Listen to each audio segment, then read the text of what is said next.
Bonjour à tous et bienvenue dans cette nouvelle vidéo de Point de marché de Blockfinity. Écoutez, on se retrouve avec un Bitcoin qui est repassé, ça y est, dans une très bonne tendance après quelques jours de flou, de doute. Un BTC qui était descendu sur les 112 000 $, Ether pas loin des 3300. Et depuis, forcément, on se retrouve avec quelques bonnes nouvelles au niveau macroéconomique. On a vu que Donald Trump a signé un décret, celui des 401K, qui permet en fait, si vous voulez, aux fonds de pension américains de pouvoir investir sur les crypto-monnaies. On parle ici de plus de 70 millions d'épargnants qui pourraient y avoir accès, donc forcément on est sur quelque chose qui a fait plaisir au marché et peut-être qui nous aide en tout cas à retrouver cette dynamique haussière sur le court terme. Et également on a potentiellement en tout cas une baisse des taux très probable de plus en plus pour septembre au niveau de la Fed américaine, donc la banque centrale américaine, ce qui est en fait ce qui nous offre un potentiel très bullish sur le court terme, même si sur le long terme il faudra faire très attention puisque évidemment cela peut mettre à mal par la suite l'économie américaine, mais nous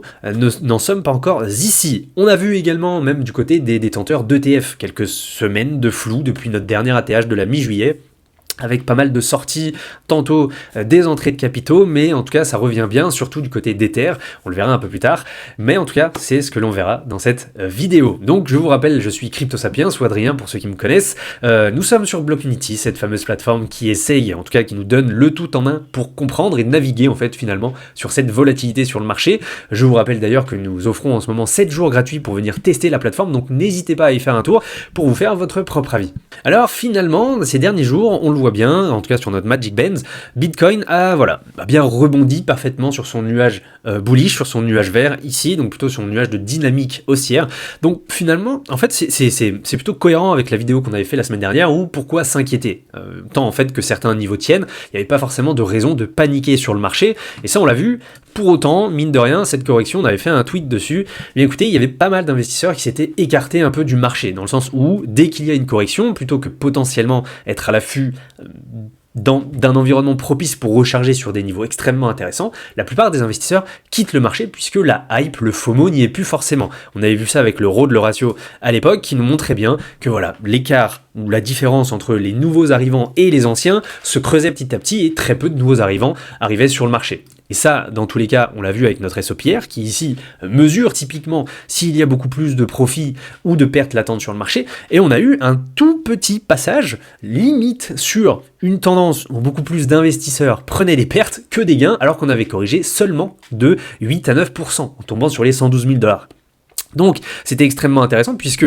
généralement quand on veut recharger sur un marché ou en tout cas trouver des zones d'opportunité, on s'attend à repérer ce genre de dynamique. On veut racheter la peur sur le marché et c'est exactement ce que nous a offert cette fenêtre de tir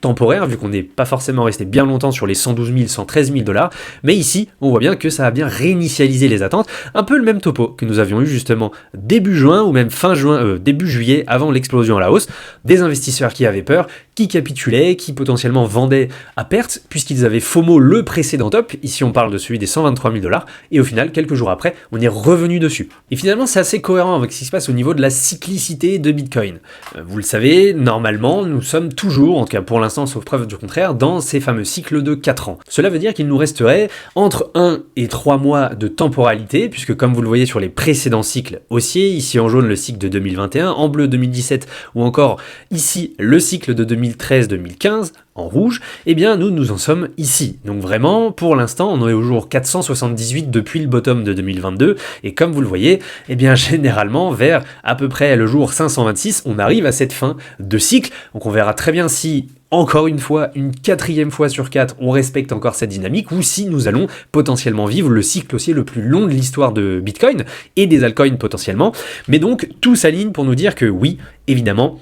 ça fait du bien de voir un marché qui se réinitialise pour peut-être entamer cette fameuse dernière jambe haussière qui nous attend, même si comme vous le voyez ici, il y a une petite correction qui s'est effectuée, en tout cas sur les 2 précédents cycles, c'était la correction qui arrive en septembre, puisque les cycles post-halving ont toujours eu juillet-août de haussier, un mois de septembre un peu plus rouge, avant justement d'entamer ce qu'on appelle le Q4, le fameux Q4 où tout explose à la hausse. On verra si ça se corrobore encore une fois, mais pour l'instant, c'est un sans faute, donc on va pouvoir surveiller ça. Et vous aussi, vous l'avez observé, ça fait quand même pas mal de temps que Ether, maintenant, depuis plusieurs jours, reprend le flambeau par rapport à BTC. Finalement, Bitcoin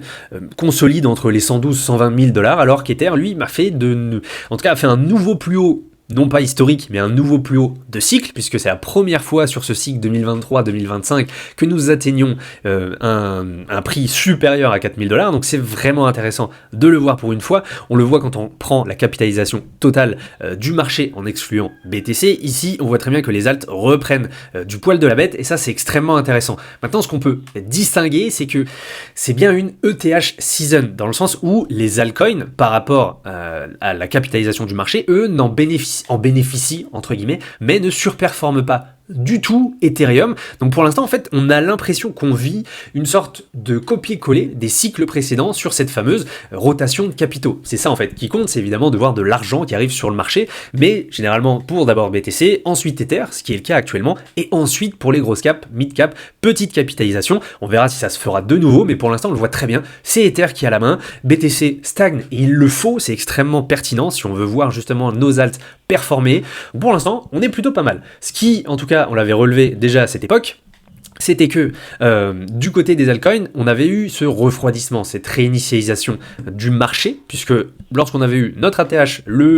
à la mi-juillet environ, eh bien évidemment les alts en avaient aussi bénéficié. Mais depuis, ils sont quand même bien réinitialisés, et quand on regarde maintenant aujourd'hui le même graphique, on voit très bien qu'ils ont repris un peu du poil de la bête. Plus de 7 altcoins sur 10 du top 100 sont au-dessus de leur moyenne mobile de 200 jours, ce qui correspond à une tendance haussière très forte, mais évidemment, il faudra surveiller ça dans le futur, puisque comme vous le voyez, on n'est pas encore dans ces phases totales d'euphorie, et ça c'est extrêmement intéressant. D'ailleurs, on le voit avec la heatmap technique, il y a très peu de coins, très peu de projets qui sont encore dans un RSI, donc un indicateur technique qui nous permet de voir s'il y a une surchauffe ou pas, qui sont encore, si vous voulez, dans quelque chose d'extrêmement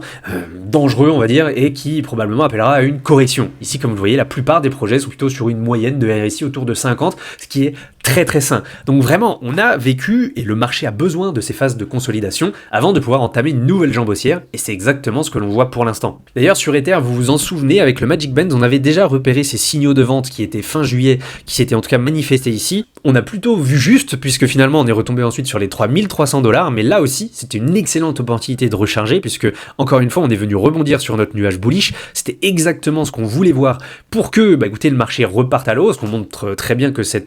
les investisseurs avaient toujours confiance, qu'ils n'étaient pas là juste pour un coup, puisque encore une fois, depuis le mois d'avril, il y a quand même un sacré ratio de performance qui a été fait. En tout cas, pour l'instant, ça tient très bien. On est encore une fois au-dessus, en tout cas, on rebondit pile poil sur cette ligne haute numéro 2. Donc, on est pour l'instant extrêmement bien sur Ether. Évidemment, on commence à voir des niveaux de surchauffe apparaître, on va pas se mentir. Des investisseurs ont investi globalement sur ces lignes-là, peut-être sous les 2000 $, donc ils sont déjà avec pas mal de gains latents, déjà un minimum de x2, donc il faut absolument surveiller ces niveaux-là. Si on rebondit mais qu'on tient forcément cette ligne haute numéro 2, peut-être que ça nous annoncera un potentiel d'aller beaucoup plus haut et d'aller toucher, en fait, si vous voulez, ce nuage rouge que pour l'instant on n'a toujours pas vu sur ce cycle. À chaque fois on a rebondi juste en dessous, mais en tout cas en 2021 on les avait bien atteints, puisque là c'était l'euphorie totale, et on va espérer en tout cas que les prochaines semaines, prochains mois nous donnent raison et qu'on aille finalement les toucher pour espérer faire un nouvel ATH sur Ether. C'est exactement la même chose sur Bitcoin, on l'a vu, on a eu beaucoup de réinitialisation d'indicateurs, il le faut, c'est absolument nécessaire dans un marché qui veut aller plus haut, de se délester, en fait, si vous voulez, de ses poids aux pieds, finalement, de voir des gains qui sont réalisés pour ne pas forcément être empêché de monter plus haut, j'ai envie de vous dire. C'est un peu comme tout, plus on monte lentement dans un marché et plus on a de la force pour aller plus haut. Si évidemment on monte de façon explosive, généralement on se retrouve dans des corrections qui peuvent prendre plusieurs mois, comme en fait ce fut le cas ici, par exemple, tout au long de 2024 ou même tout au long de début 2025, on était monté tellement haut, tellement vite que finalement on s'était mangé quand même une correction qui a fait mal à beaucoup d'investisseurs. Donc ici, le but c'est de monter vite, certes, mais de monter quand même assez sainement, et pour l'instant c'est ce que l'on voit. Donc globalement, vous l'aurez compris, on a quand même pas mal d'indicateurs qui nous disent que les signaux ont été réinitialisés. C'est très bien que BTC stagne, consolide, c'est très bien qu'Ether monte toujours de la force, et il faudra surveiller si jamais les petites phases de correction qu'il peut se passer sur ce marché. Mais tant qu'on ne casse pas forcément ce nuage bullish entre les 3003 et les 3600 $, la tendance restera haussière. Évidemment, vous le savez, on ne monte pas jusqu'au ciel sans s'arrêter, donc on aura potentiellement des phases de correction, il faut être prêt à ça, mais s'en servir évidemment pour recharger sur le marché. Auquel cas, rappelez-vous que ce ne sont pas des conseils en investissement, mais simplement des analyses basées sur des données factuelles. Je vous rappelle également que nous avons 7 premiers jours offerts pour tester la plateforme de Block Unity.